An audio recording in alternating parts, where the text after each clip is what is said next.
you're ready.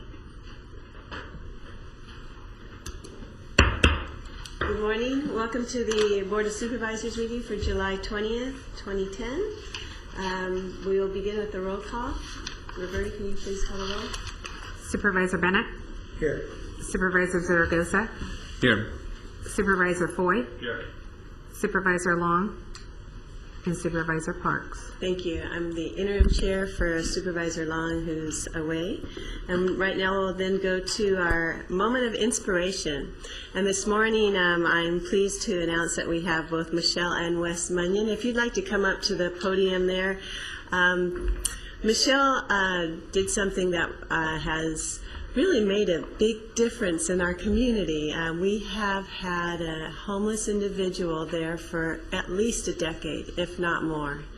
And it's someone that almost became a fixture. And I know that people over time had reached out trying to bring her things and donate to her, but this woman was able to make friends with her and actually find a home for her. And it is very inspirational, I think. And I'd like to, if Michelle would like to say a few words, and where this is now taking off to become something bigger too, and her son Wes will talk about that. Yes, thank you.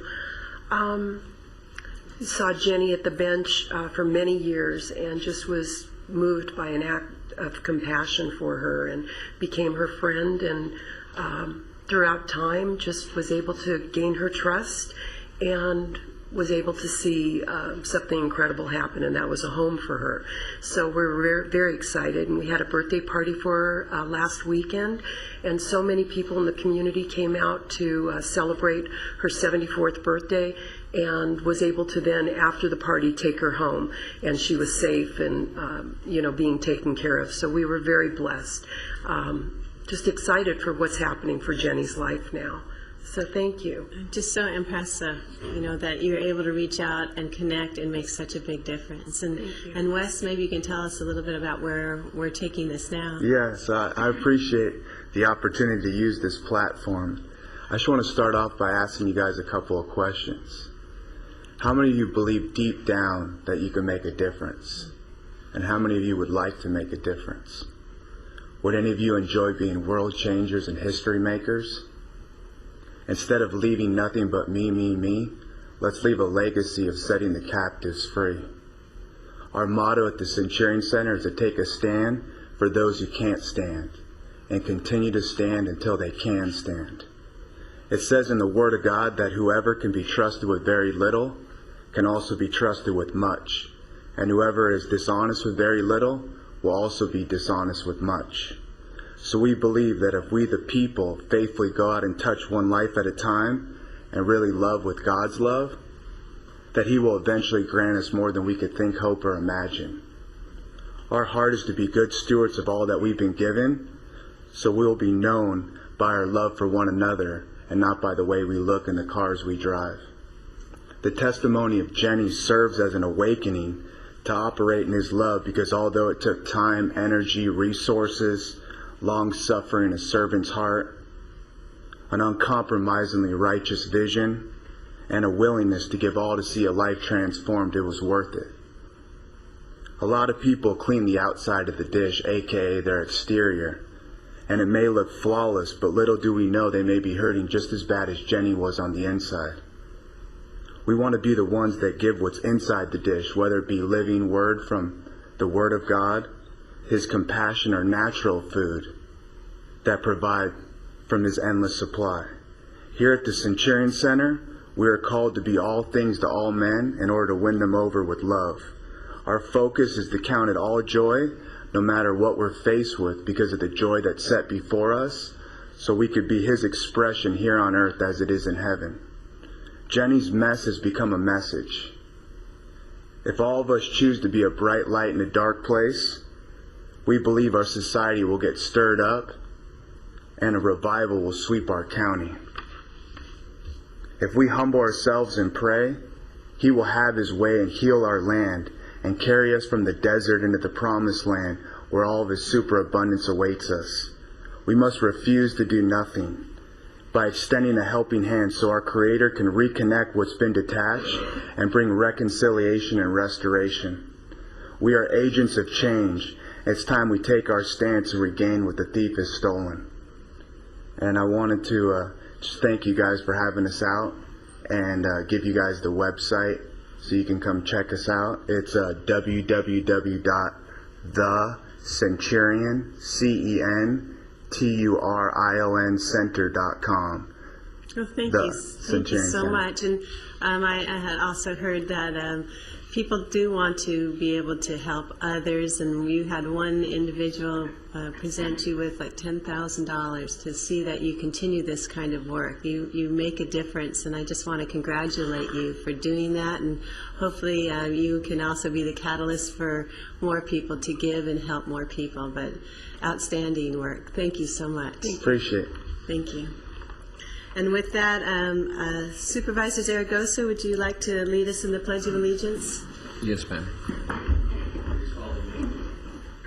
Allegiance to the flag of the United States of America and to the republic for which it stands, one nation, under God, indivisible, with liberty and justice for all. Thank you. And now we have the minutes of December 29th. And I'd like to make a motion that we continue the minutes until July 27th. We have a motion and a second.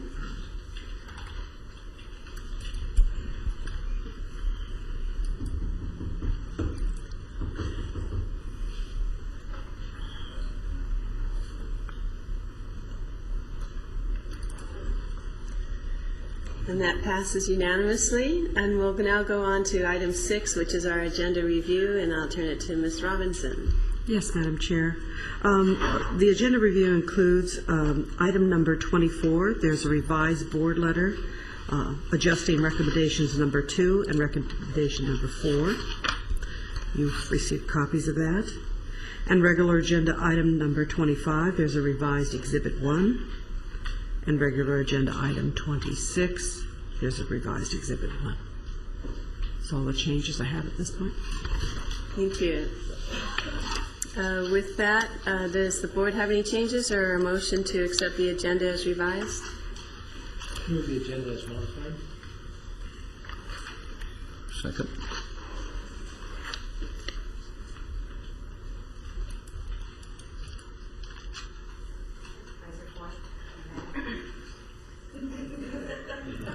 I was waiting on him. And that also passes unanimously.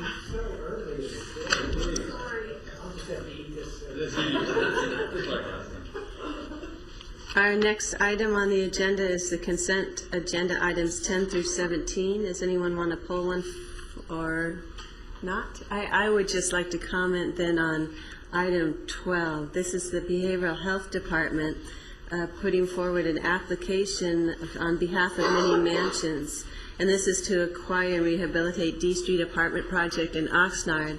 And what's pretty neat about this is 7 of the 8 units are going to be for young adults with mental illness, and the 8th unit will be someone who will be the manager of all that, and someone who I don't think will be sleeping late or will be able to have the normal sleep schedule, if you know how teenagers and older teens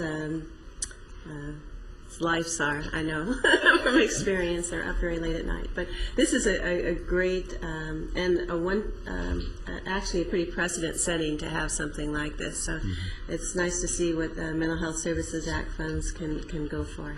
Madam Chair, I'd like to commend Melanie too. You know, she's been working on that and gave me some additional information. And I saw it in the City Council INCF agenda that's going to go before the neighborhood too. You know, so I think it's a positive thing. You know, for the neighborhood. Thank you. Thank you. And with that, then we have the entire consent agenda items 10 through 17. If there's a motion.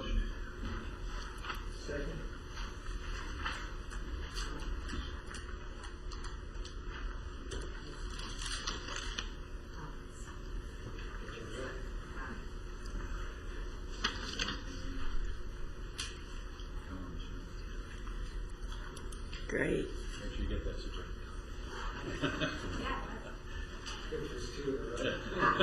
All right, and that also is approved unanimously. Our next item on the agenda is public comments.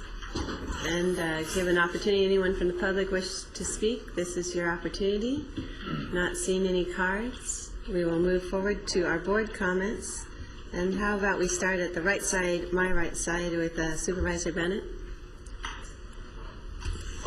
Thank you very much. I'd ask to the board to adjourn in memory of Henry Schersing, worked as an accountant and supervisor for the County of Ventura, and the other people that are on this list. And also saw Paul Grossgold's July 4th article that he wrote for the op-ed piece, and I thought it was just to focus on just those 36 words, and did a great job of sort of reminding us on the July 4th of the essence of what we're really celebrating. And I wanted to thank Paul for doing that. And those are my comments for this morning. Thank you. Thank you, Supervisor Zaragoza. Thank you, Madam Chair. I'd like to also adjourn in memory of the folks on this list. And also I'd like to share that today in Oxnard we have another positive day in Oxnard. We have, in fact, it's going to start at 10 o'clock today, what is called the Oxnard Senior Benefit Fair. And this is a spin-off of the Senior Summit that we had in Oxnard. And it's going to be information that's going to be given to seniors regarding Medicare and Social Security and food stamps, veterans benefits, and in-home support. And this is being sponsored by the City of Oxnard, the Ventura County on Aging, and also the Congress of Seniors. So another great program in Oxnard, and it's going to be starting at 10 o'clock today, this morning at the Wilson Senior Center in Oxnard, and one of my staff members is going to be there to assist. Additionally, we continue to meet with the Real School District, and the annex needs a lot of work out there in Nyland, and the school district is going to start refurbishing that whole building in August, and that's going to help the community, with additional programs that are going to be held this fall and this winter, additional after-school programs and some other programs that are going to help the stakeholders there. And even a garden is going to be planted there for the community, which I think is great. So I just wanted to share this good news, and that's all I have. Thank you. And the Supervisor Foy. Thank you. I'd like to adjourn in memory of the people on this list, and those are my comments for today. Thank you. And then I would just want to comment on a really nice event I was able to attend, which is the Canal Recreation and Park District had a groundbreaking for the McCrae Ranch, which they were given with a handshake agreement probably about 15, 20 years ago. And now we had the groundbreaking. They have some funding that they're going to be looking at restoring some of the buildings, an old ranch house on site and a caretaker site, which they'll also make into a visitor's center. Joel McCrae has is a wonderful Western actor, and he has a lot of memorabilia that they'll have on display. And Supervisor Foy was there also. But also that it really is such a example of the history of the Conejo Valley and that era. So it would be nice to be able to see that get restored and also have it be another major park in our area. And we're looking at a nice trail system not too far from the Santa Rosa Park and being able to connect those. So it's nice to see that move forward. Okay, that concludes our board comments, and we can go now right on to our regular agenda items. And I think the first regular agenda item is item number 24, which is the healthcare agency's effort, and Ms. Roy is here for that. Melanie Roy from the Behavioral Health Department. Good morning, Chairman Parks, members of the board, and Mrs. Robinson. Item 24 requests your approval for the Human Resources Director to establish 6 positions, 5 regular and 1 fixed for the Mental Health Services Act efforts, and also for 2 positions for the Driving Under the Influence program. Okay, we have item 24. There was one revision to the exhibit, as I understand, and this is coming also from the MHSA funding. Yeah, for item 6 of the positions come from MHSA, and I think what was clarified yesterday was that under recommendation 2 and recommendations 3, or recommendations 4, they both describe increases in charges for services. And for recommendation number 2 associated with MHSA, that really just represents an interdepartmental charge between. So fees aren't going up? No, fees are not going up in either situation. I know there was an article in the paper talking about how fees have increased for folks in the drug rehab programs, and as a result they're saying that may have led to a decrease in the number of people going into that. Do you find that's a cause and effect relationship? I don't think we know that that's a cause and effect relationship. Thank There's you. been a decrease, but we don't know that that's the cause. Okay. That's correct. Thank you. Supervisor Zaragoza? Yeah, so the funding, this is just additional funding that, for the positions, is that what that is? Yeah, we have the funding exists. We have the monies available for these positions, so this doesn't represent any increase in net county cost. So it's not money coming out of the general fund? Correct. It just, okay. That's correct. Thank you. And Supervisor Zaragoza? Boy.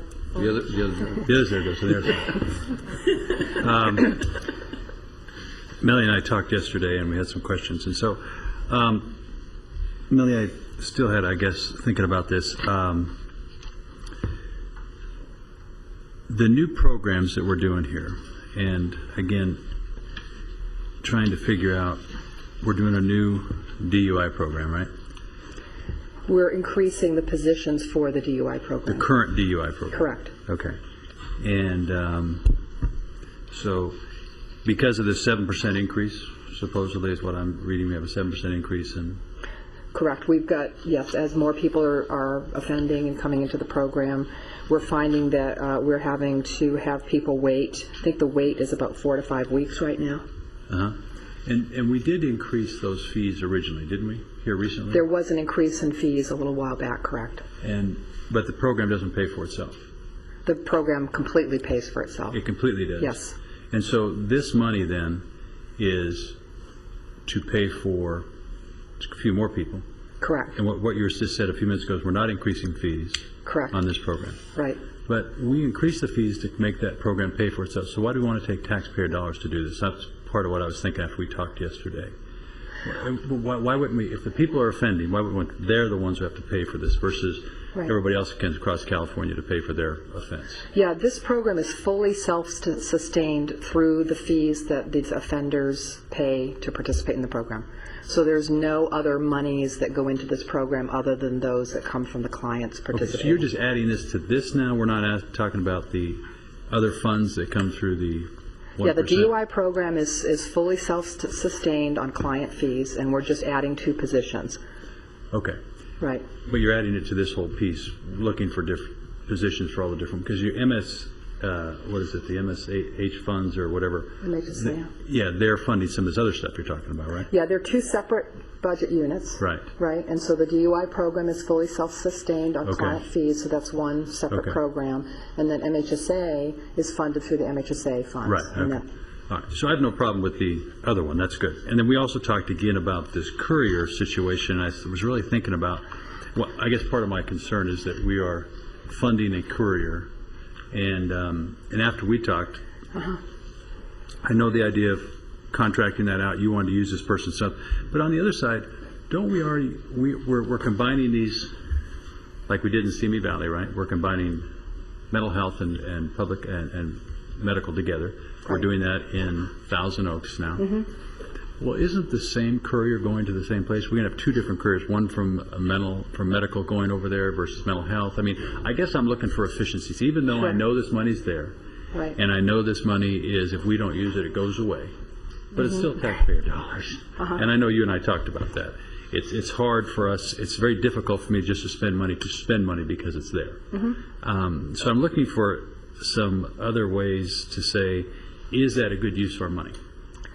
And I know that I think it is. I know you do. We don't, currently what's happening right now is we don't have sufficient courier. And what we've done is we have analyzed it to see how can we be more efficient. And that, I think, is really the goal here, is that right now when we have charts moving between all of the clinic locations, and some of them are not co-located, and there's an efficiency. I think timeliness is an issue in terms of meeting our requirements, in terms of getting charts around and making sure that people get, assessments in the right, time frames. So we have a lot of courier needs, and enough to fill a full-time position of somebody, basically couriering charts around the county. And with the distances between Simi and all the way out to, Santa Paula and Ventura, and it's... Yeah, and okay, that's understandable. And part of my thing is this also goes back to us as a county. We're a little behind in some of the issues of medical records, where this would be handled instantly. We wouldn't have all this expense if we had medical records. And it would be much more efficient. We wouldn't need file cabinets to store all this stuff. I mean, it's amazing that if we could get a little bit, and I appreciate that we're working on all that now to be, we're not quite there yet. I know this is a struggle for me, it's a struggle for you, because this is a 4/5 vote, and I only count four supervisors here right now for you. Let me ask you this courier situation, we had talked, and I think Melody did a good job explaining this to me yesterday in regards to if we already do this, the union owns that job. We couldn't contract that out, but if it's a new person, could we contract that out? You can't contract it out just because you're adding a position. It's really the scope of work or the type of work Is already part of what they is do. already part of the civil service system and the bargaining unit. So to contract out work, it usually has to be new types of work that we have not done before. Okay. You want to say something?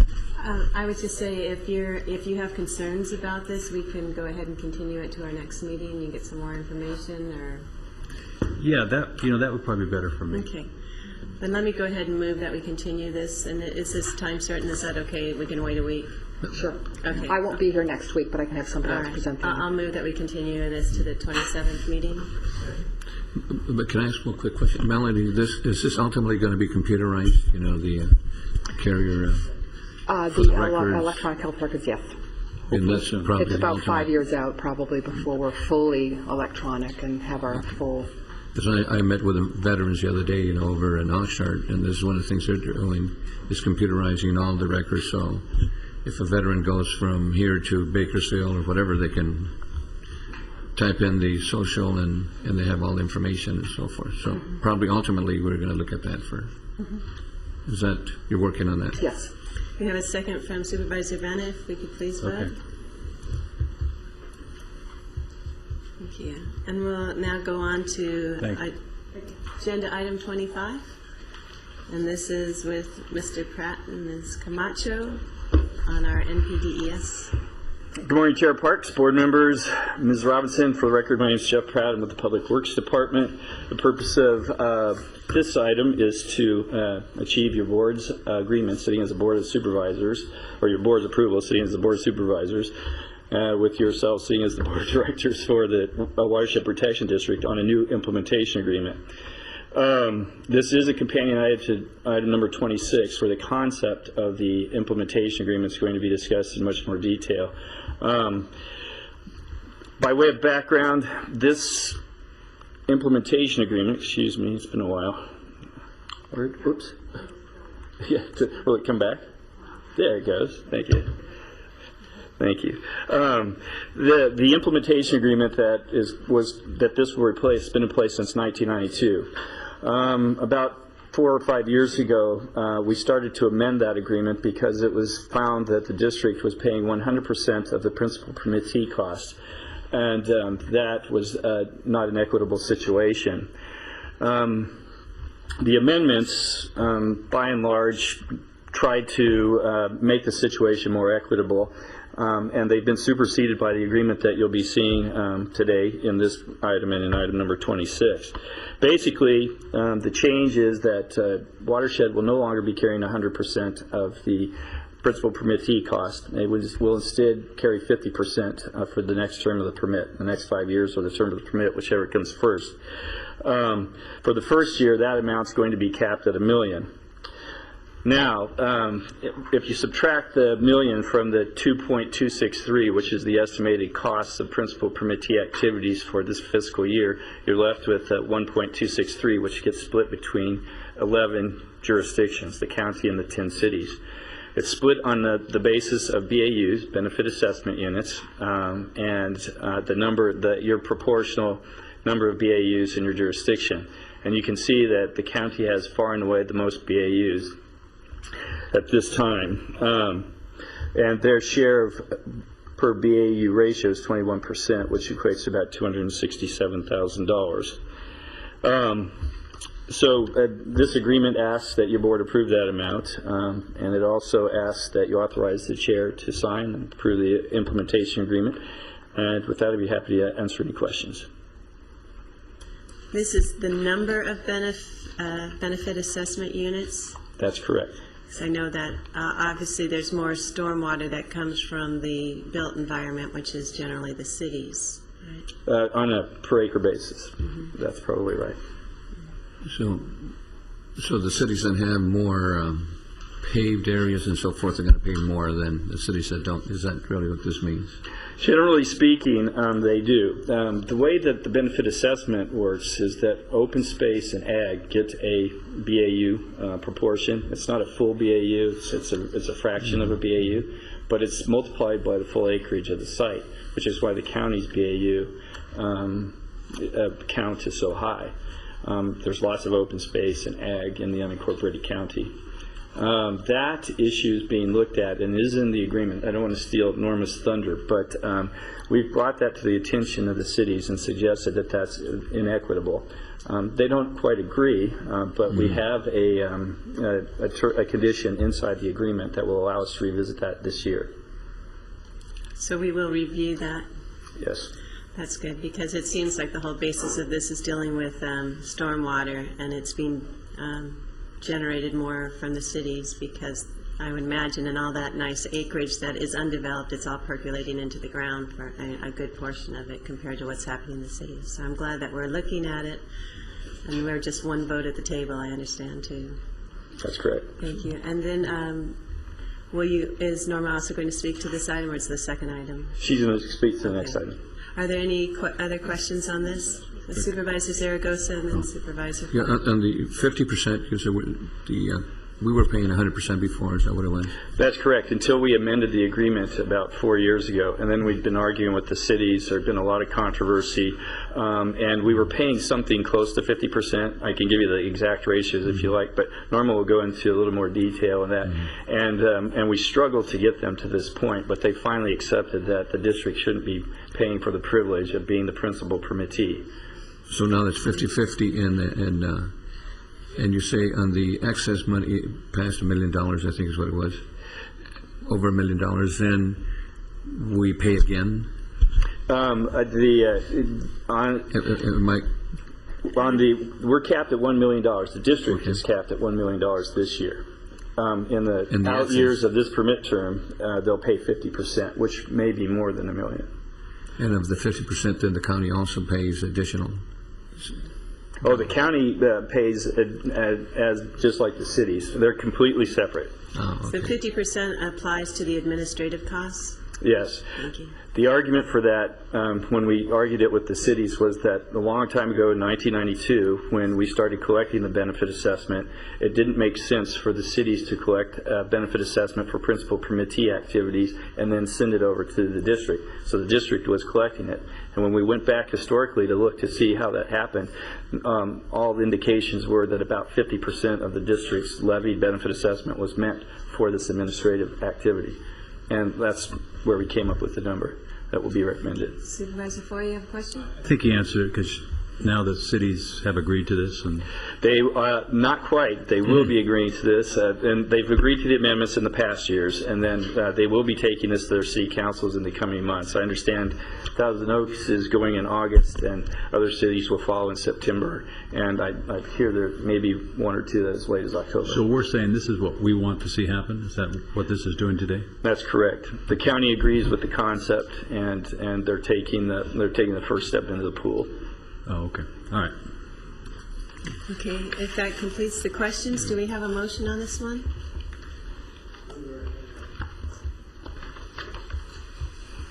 And do we have a second on this one? Thank you. And go in there and bargain for us. Thank you.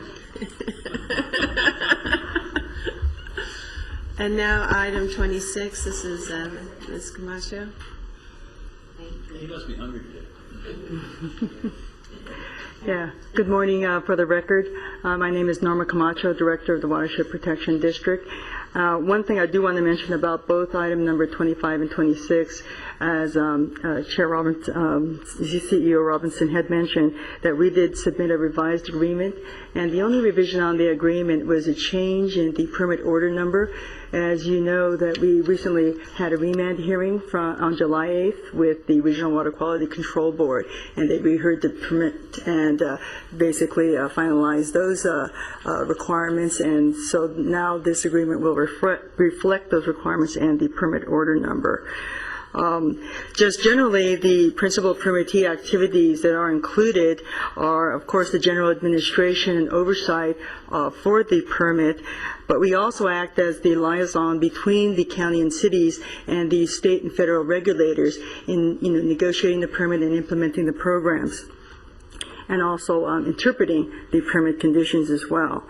Also, we do, as part of this, do countywide stormwater monitoring program, and those monitoring activities will be increasing with this new permit.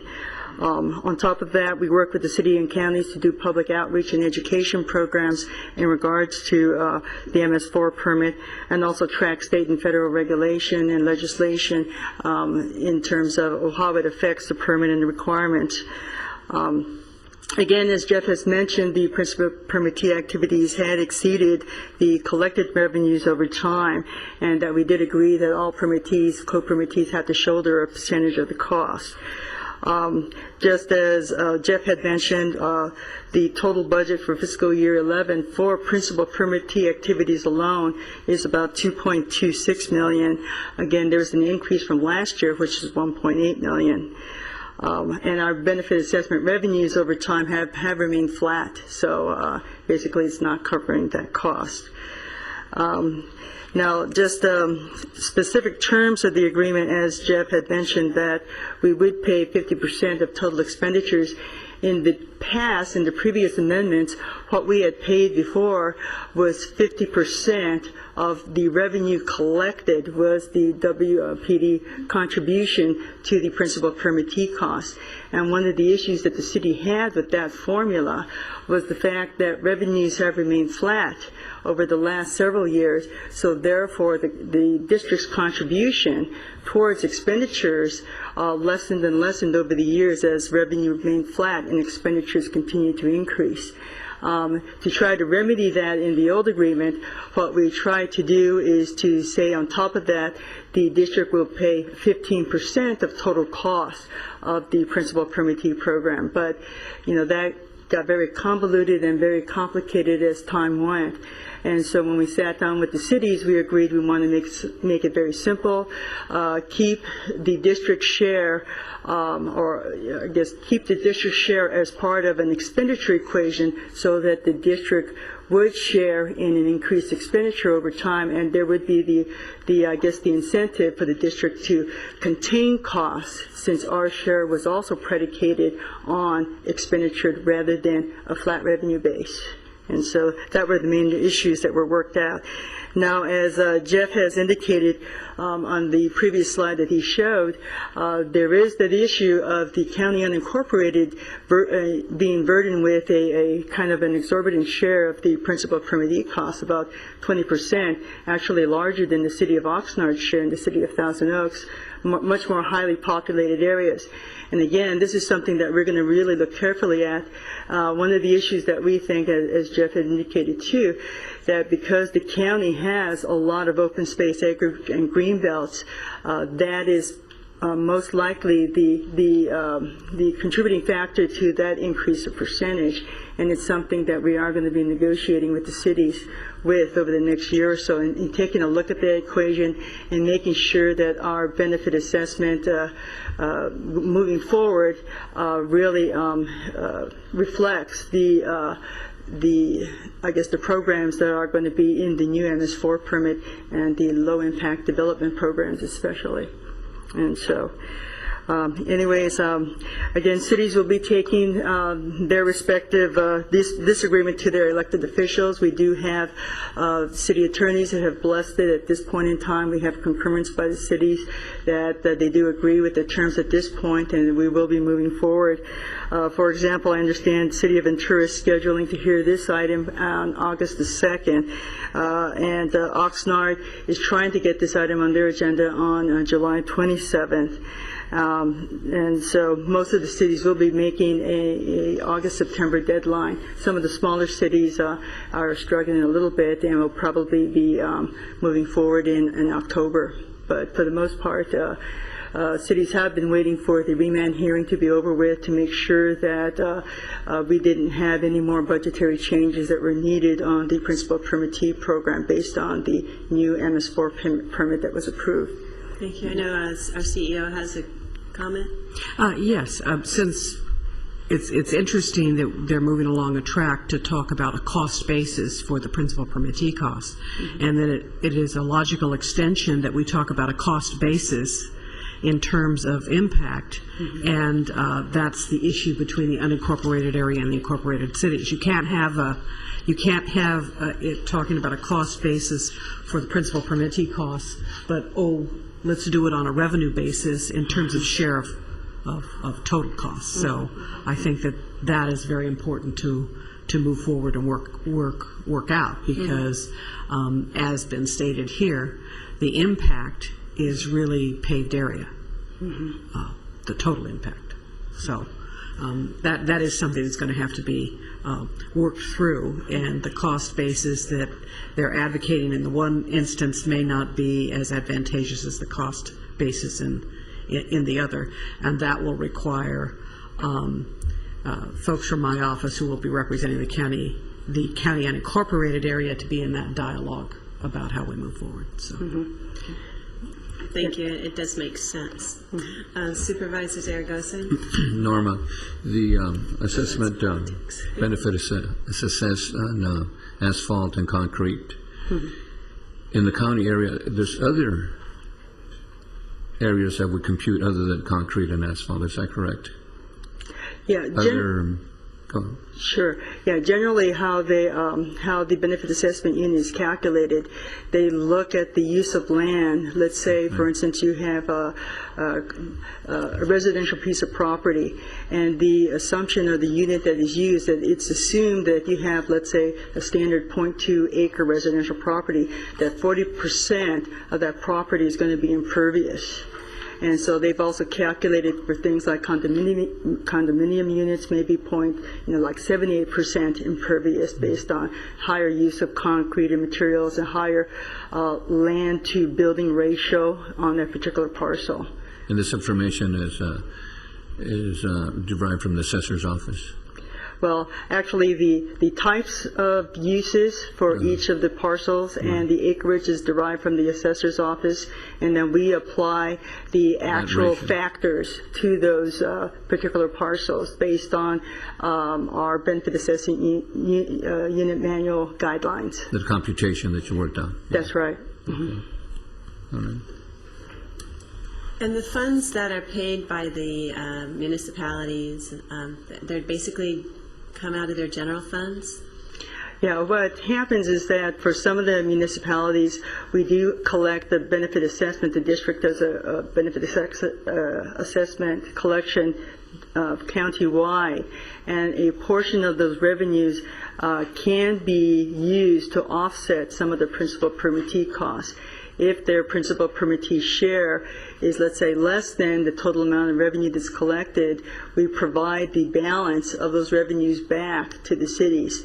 In some cases, like the city of Moore Park, they collect no revenues at all, and so they would then need to provide that revenue or that expenditure to us via check or pay us directly. Yeah, but generally speaking, most of the cities are paying this program from their general fund. Thank you. And Ms. Robinson? I was just going to point out that Moore Park decided when the rest of the county was doing the benefit assessment district, they elected not to do that. So they don't have that as a revenue source to assist them. All the other cities participated in that effort and have some revenue to assist them in addressing the NPDS permit issues. I like the concept, not only because it's logical that the built area that provides the stormwater that needs to be channelized or what have you, is that area is specific to the cost. Because it will also lead to decisions, for example, for low impact development, knowing that will cost less in the long run. So those are some good decisions that can come from it if the cost is associated to the impact. If there's no other questions on this, do we have a motion?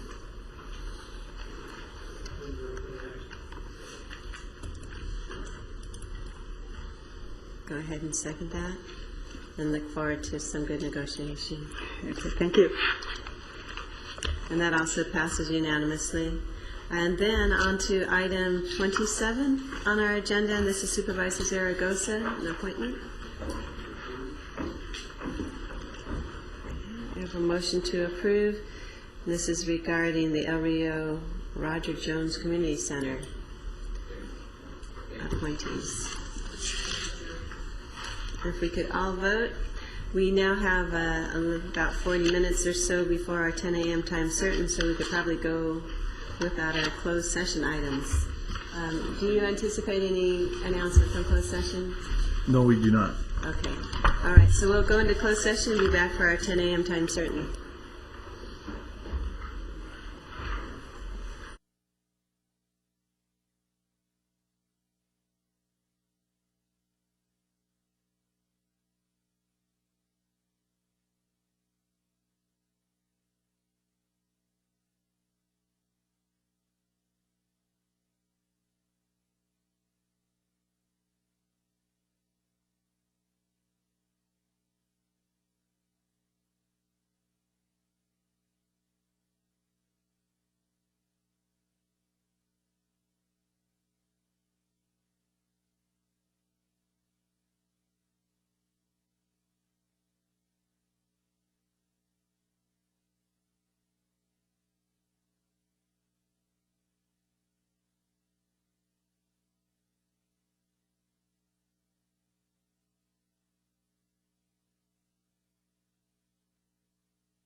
Hi, good morning. We're going to go to our 10 a.m. time certain this morning, which is a really nice resolution that we have, and it's celebrating Probation, Parole, and Community Supervision Week, and it's July 18th, you betcha, to July 24th. What makes this so great is that we have this great resolution that reads, whereas in the week of July 18th through the 24th, 2010, we are observing nationally as Probation, Parole, and Community Supervision Week as a time to reflect upon the significant accomplishments of America's invaluable public servants. Whereas these fine officers are at the heart of the probation, parole, and community supervision profession, where they are on the streets supervising offenders day and night, working to ensure a safe community and to provide offenders with the opportunities to become law-abiding, productive citizens. And whereas in Ventura County, our juvenile probation officers handle over 9,200 referrals a year, supervise over 2,500 juveniles in our communities and approximately 200 in our institutions. And whereas in this county, our adult probation officers supervise over 18,000 adult offenders, many for serious and violent offenses, and manage adult pretrial and post-sentence jail alternative programs, easing the crowded jail system while still maintaining community safety. And whereas our probation, parole, and community supervision officers not only oversee their charges, they also work diligently using evidence-based practices to rehabilitate offenders, support and protect the victims, oversee reparation of the harm done to the communities and to the victims, conduct home visits and GPS electronic monitoring, supervise resistant offenders, administer drug tests, make arrests for violations of probation, and stand ready 24/7. And whereas our probation, parole, and community supervision officers not only serve others through their professions, but they also work with and volunteer countless hours to the victims groups, local charities, faith groups, youth associations, and literacy programs, because they see the great impact such work can make on the lives of those under the supervision and in the communities in which they serve. So I'm going to come down and bring this resolution that ends with, now therefore be it resolved, the Board of Supervisors of Ventura County hereby proclaims the week of July 18th through 24th Probation, Parole, Community Supervision Week in the County of Ventura, and we express our appreciation and gratitude for dedication and commitment of the county's probation, parole, and community supervision officers, who must become experts in the dynamics of drug abuse, sex offenses, child abuse, domestic violence, mental health, and field officer safety, all while maintaining a sense of fairness, compassion, and professionalism in a very demanding occupation. So this is your week, and I hope you'll celebrate it and get some cake and ice cream or something like that this year.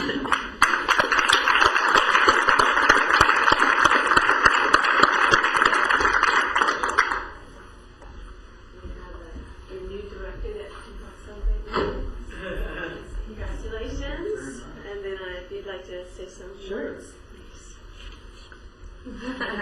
Very nice.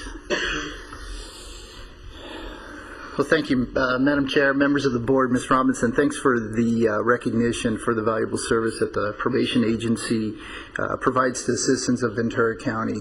I believe wholeheartedly that all the work of the dedicated men and women of this organization really makes our community a lot safer. And I'm just touched to be up here and accept this on behalf of the agency, but it's really the greatest asset of the agency. Assets are the employees, and we have a number of them here, and they are some of the biggest, hardest working individuals that I've ever met, and they are really committed to the profession and in doing a good job. They really believe that the important thing is to make a difference. Last month I was in front of this board for the budget hearings, and I reported that there were 26 positions last fiscal year that became vacant. And because of the climate with the budget, we did not fill those positions. the workload was distributed among all of our employees, and they did a wonderful job accepting the added work and being a part of the county team, and understood their role in trying to save some money countywide. And I really do owe a lot of my gratitude for the hard work that they've done over this past couple years. You know, the job is challenging, the hours are long, but everybody believes that it's our mission to continue being a very, very important part of the criminal justice system. So I'm proud to be before you here as the chief, and certainly as the chief of this wonderful organization. So I thank you for the recognition.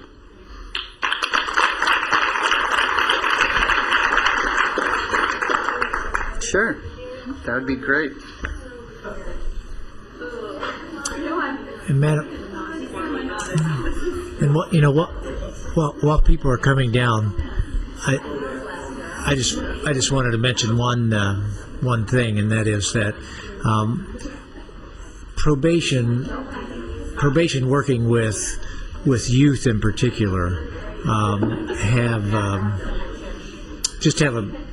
have a special opportunity to still touch kids. And you know, you saw the classic examples in the newspaper recently about the reformed gang member who came to probation and talked. And I hope that was, you know, just another point of inspiration for everybody in probation to not give up on those kids, and know that you can save, you know, many of them with that good hard work that everybody does there. And so it's one of the best kept secrets around. We talk about our public health, our health care, and that's one of the best kept secrets. But what probation does here in this county is one of the best kept secrets. People are not aware of it, but we sure benefit tremendously from having real dedicated people that don't give up on these young kids and do a good job of keeping the public safe with probation. So thank you very much. Madam Chair, I also wanted to say that you had mentioned,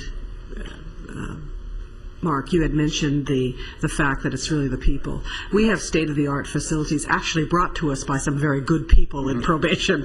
We have state-of-the-art facilities for dealing with our juveniles and young adults, but the real issue is the skills and the talents and the commitments that you bring to make the programming beneficial and useful to these young people and to the adults in turning around their lives. So without that sort of special attention and without that commitment, it doesn't matter what facilities or what assets we have. Without your resources and efforts to change things, those things would not occur. So thank you very much for your service. Madam Chair, I want to add to that too. You know, and I want to thank Mark and the staff. You know, and I've had the opportunity of going over to the JJC, and that's only one aspect of the many things that you do. But just seeing what you do at the JJC and what you do with the children there and the youth and the staff, you just do excellent work, and I want to thank and commend all of you for an outstanding job. And you got a great leader here too, by the way. Thank you again. Thanks.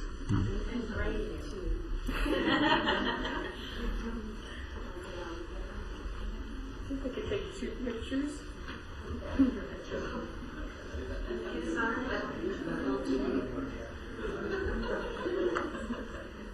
All good. 1, 2, 3. And we'll take 1 more. 1, 2, 3. Perfect. I'll look this way.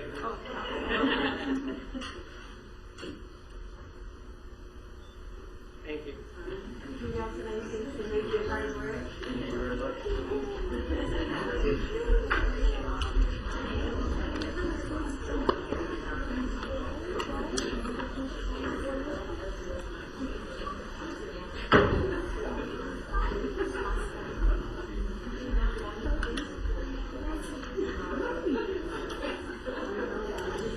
Thank you. We'll now go ahead and move on to our next 10 a.m. time certain, and that is item number 19, which is a investment report. And Good morning, Madam Chair. Bob Hanson, Chief Investment Officer.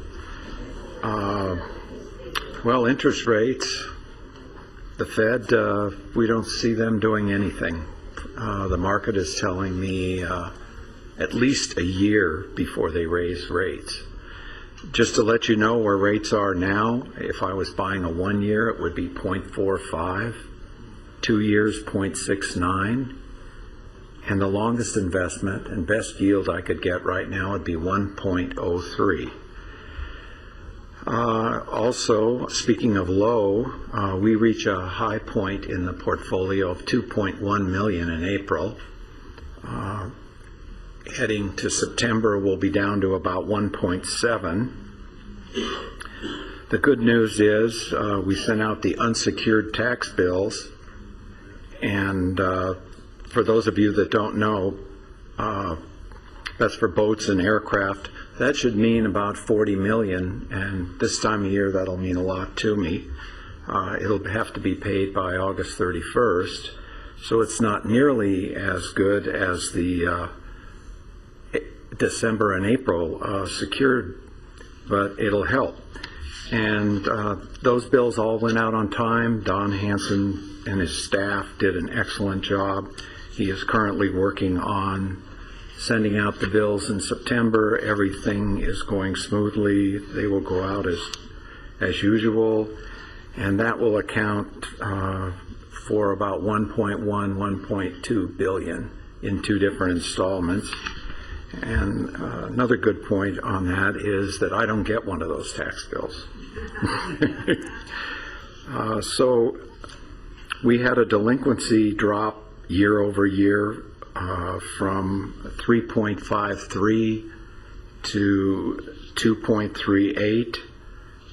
I think it's due to the various payment methods that we have. Don emphasizes public service, and actually the economy's gotten a little bit better. But 2.38 delinquency rate is spectacular if you look around at the other counties. So having said that, that's about all I really have to say, since interest rates and the market in general are just flat. What is the delinquency rate in other counties, average, compared to ours? Yeah. Oh, I would say it probably would run 3 to 6%. So we're doing very good then. Very good, right. And it also, in all fairness, we are a good county economically. We're not dependent on one particular company. A good example, although it's not California, is like Seattle. They're dependent on Boeing and Microsoft and UW. We have diversified companies all over. And the unsecured, that means you don't have a boat or a plane? Is that what? No, it meant I don't get a bill because I live in Santa Barbara. Oh, okay. But I get a bill there. Any other questions? Just real quick, are you going to see this this amount of your $2 billion? Are you expecting that to decrease because of some of the different schools are going to have to draw on some of their money based on budgets and everything else? Are you?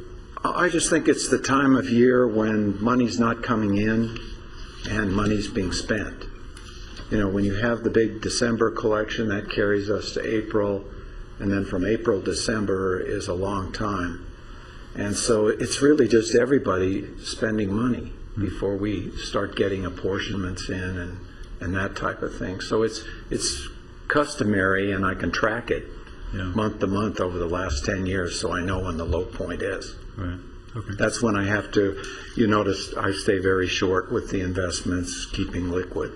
But really, I would not go out on the curve right now unless I had to. I'm hoping. Remember, I said the market is showing me nothing for a year, but it's always a two-edged sword. I'd like to see rates go up, but people that are borrowing money wouldn't. So I'm kind of hoping that at some point we do get some increase in rates, but otherwise I'll be buying probably 1.03 to get as much yield as I can, because that would be a 100 basis point increase by the Fed, and that will take at least a year and a half, so it will look good for a good part of the investment. Thank you. And Supervisor Bennett? Well, one thing we can be certain of, all the predictions seem to be wrong.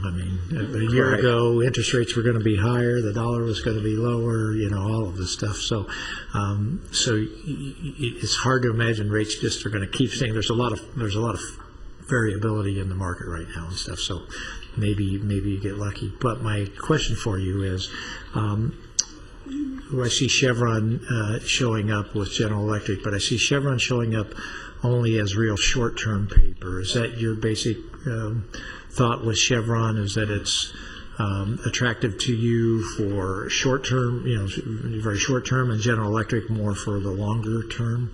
Or do you have... Excellent question. Easy to answer. Commercial paper cannot exceed 270 days. It's kind of to corporations what trans are to counties. GE is so big, they have 3 different companies they issue for, all A1 plus P1. They go the length of the curve. Chevron, for obvious reasons, has more money than they know what to do with, and I'm sure we all contribute to them periodically. They don't go any longer than 29 days. I ran up to my 10% on GE and then decided I also, for liquidity purposes, had to fill in Chevron. So they really don't go any longer than 29 days. But after I went out on the curve to buy that stuff at 0.6 that you saw with GE, it kind of fit that I had to stay short now because we've had a tremendous amount of bills going out, fiscal year end and the beginning of the year. Good. Thanks. So it's that Chevron just doesn't let you go longer than 27 days. They just don't need the money. I mean, the oil companies, they're really the kings now. It's the same problem my family has. Well, I just had a question too regarding the chart on Exhibit 5 that shows the maturity distribution, and it shows that it seems that we have less, for example, 2-year. And I'm wondering, is that just a desire for more liquidity at this point?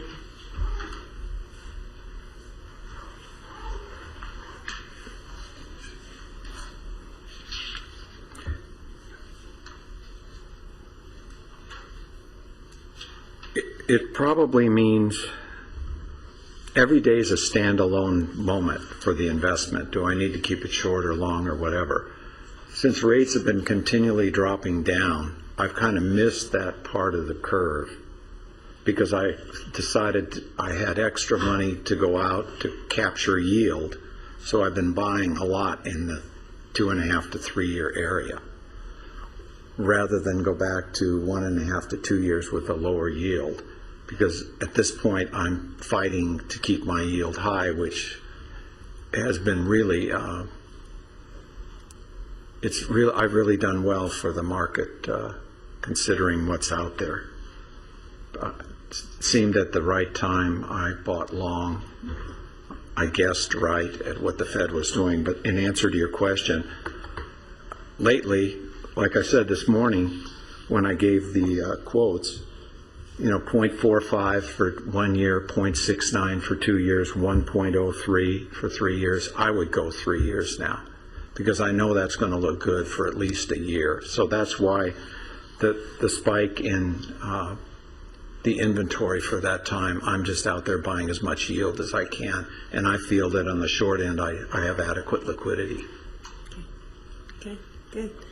Any other questions on this? Just one quick question. Bob, in your report, you talk about the housing market, on the tax credits.